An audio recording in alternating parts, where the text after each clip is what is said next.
Assalamualaikum warahmatullahi wabarakatuh. Hai guys, di video kali ini saya akan menjelaskan tentang model-model pembelajaran IPA. Nama saya Safana Erna Fadilah, kelas C dengan NPM 0321010197, mahasiswa Prodi PGSD Fakultas FKIP di Universitas Muhammadiyah Buton. Sebelum masuk di videonya, saya ingatkan lagi kepada kalian ya, jangan lupa untuk like, comment, share, and subscribe. Sekarang saya akan menjelaskan tentang pengertian model pembelajaran. Menurut Trianto, model pembelajaran adalah suatu perencanaan atau suatu pola yang digunakan sebagai pedoman dalam melaksanakan pembelajaran di kelas atau pembelajaran dalam tutorial.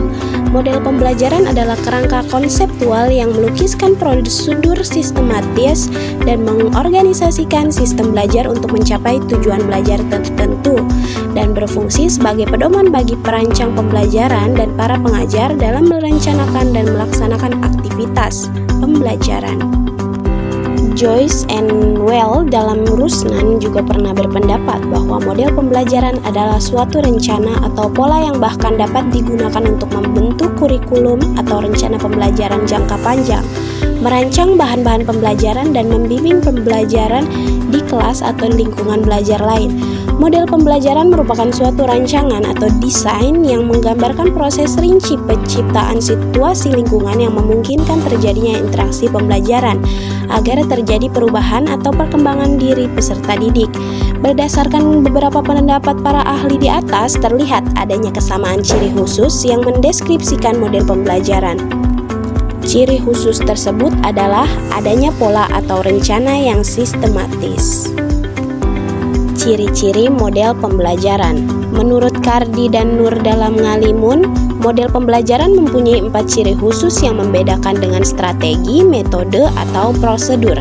Ciri-ciri tersebut antara lain: yang pertama, model pembelajaran merupakan rasional, teoritik, logis yang disusun oleh para pencipta atau pengembangnya, berupa landasan pemikiran mengenai apa dan bagaimana peserta didik akan belajar, memiliki tujuan belajar dan pembelajaran yang ingin dicapai, tingkah laku pembelajaran yang diperlukan agar model tersebut dapat dilaksanakan dengan berhasil, dan lingkungan belajar yang diperlukan agar tujuan pembelajaran itu dapat tercapai. Sedangkan menurut Hamia dan Jauhar, ciri-ciri model pembelajaran adalah sebagai berikut. 1. Berdasarkan teori pendidikan dan teori belajar tertentu. Yang kedua, mempunyai misi atau tujuan pendidikan tertentu. Yang ketiga, dapat dijadikan pedoman untuk perbaikan kegiatan pembelajaran di kelas. Yang keempat, memiliki perangkat bagian model. Dan yang kelima, memiliki dampak sebagai akibat penerapan model pembelajaran baik langsung maupun tidak langsung. Sekarang kita masuk di jenis-jenis model pembelajaran HOTS IPA. Yang pertama, problem based learning, yang kedua project based learning, yang ketiga discovery learning and inquiry. Model pembelajaran problem based learning atau PBL. Model pembelajaran berbasis masalah merupakan pembelajaran yang menggunakan berbagai kemampuan berpikir dari peserta didik secara individu maupun kelompok, serta lingkungan nyata untuk mengatasi permasalahan sehingga bermakna relevan dan konseptual. Tujuan PBL adalah untuk meningkatkan kemampuan dalam menerapkan konsep-konsep pada permasalahan baru atau nyata, pengintegrasian konsep higher order thinking skill atau HOTS, keinginan dalam belajar, mengarahkan belajar diri sendiri dan keterampilan. Karakteristik model PBL. Karakteristik yang tercankup dalam PBL menurut Tan antara lain: 1. Masalah digunakan sebagai awal pembelajaran. 2. Biasanya masalah yang digunakan merupakan masalah dunia nyata yang disajikan secara mengambang atau ill-structured. 3. Masalah biasanya menuntut perspektif majemuk atau multiple perspektif. Yang keempat, masalah membuat pembelajar tertantang untuk mendapatkan pembelajaran di ranah pembelajaran yang baru. 5. Sangat mengutamakan belajar mandiri. 6. Memanfaatkan sumber pengetahuan yang bervariasi, tidak dari satu sumber saja. Dan 7. Pembelajaran kolaboratif, komunikatif, kooperatif.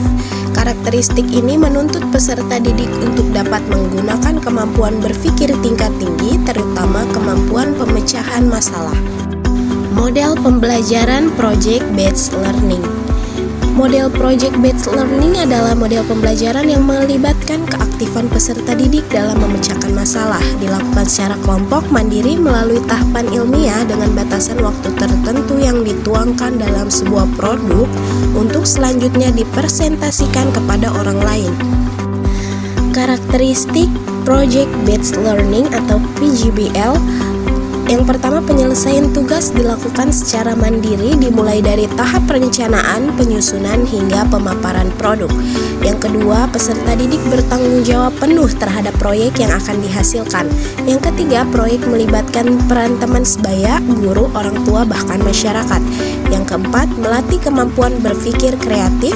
Dan yang kelima, situasi kelas sangat toleran dengan kekurangan dan perkembangan gagasan. Model pembelajaran yang terakhir yaitu model discovery atau inquiry learning.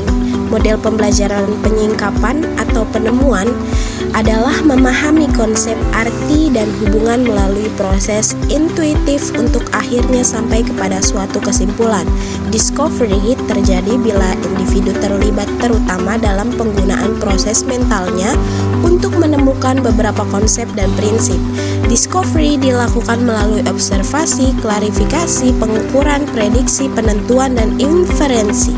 Proses tersebut disebut cognitive process, sedangkan discovery itu sendiri adalah the mental process of assimilating concept and principles in the mind. Langkah-langkah model discovery inquiry learning.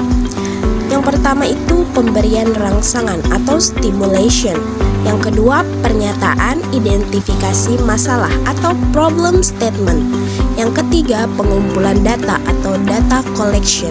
Yang keempat, pengolahan data atau data processing. Yang kelima, pembuktian atau verification. Dan yang keenam, menarik simpulan atau generalisasi atau generalization.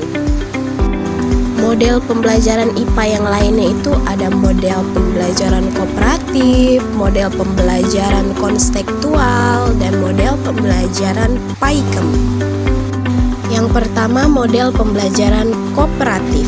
Pembelajaran kooperatif adalah kerangka konseptual rangkaian kegiatan belajar yang dilakukan oleh peserta didik dalam kelompok-kelompok tertentu untuk mencapai tujuan pembelajaran yang telah dirumuskan. Kelompok-kelompok tersebut bekerja sama untuk mencapai tujuan pembelajaran. Yang kedua ada model pembelajaran PAIKEM, merupakan singkatan dari pembelajaran aktif, inovatif, kreatif, dan menyenangkan. Pembelajaran ini dirancang agar membuat anak lebih aktif mengembangkan kreativitas sehingga pembelajaran bisa berlangsung secara efektif, optimal, dan pada akhirnya terasa lebih menyenangkan. Dan yang ketiga, model pembelajaran konstektual merupakan model dengan konsep belajar yang membuat guru untuk mengaitkan antara materi yang diajarkan dengan situasi dunia nyata. Prinsip pembelajaran konstektual adalah aktivitas peserta didik. Peserta didik melakukan dan mengalami, tidak hanya menonton dan mencatat. Model mengajar ini juga dapat mengembangkan kemampuan sosial peserta didik karena dihadapkan pada situasi dunia nyata. 7 komponen utama dari pembelajaran konstektual. Ada 7 komponen utama dari pembelajaran konstektual ini yang membuat khas jika dibandingkan dengan model yang lain.